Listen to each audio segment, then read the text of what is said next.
ظلال الذاكرة.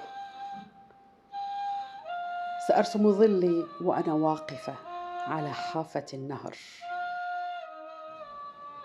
أتمعن ما يطفو سطحه. سأرسم حقلا من العدس أثناء قيلولة العمال، لأمتع نظري بجمال المناجل المكومة فوق بعضها. سأرسم بيدرا مليئا بأكوام القش، لأتذكر وجه أمي وهي تمسح بهبريتها العرق المتجمع على جبينها المشرق.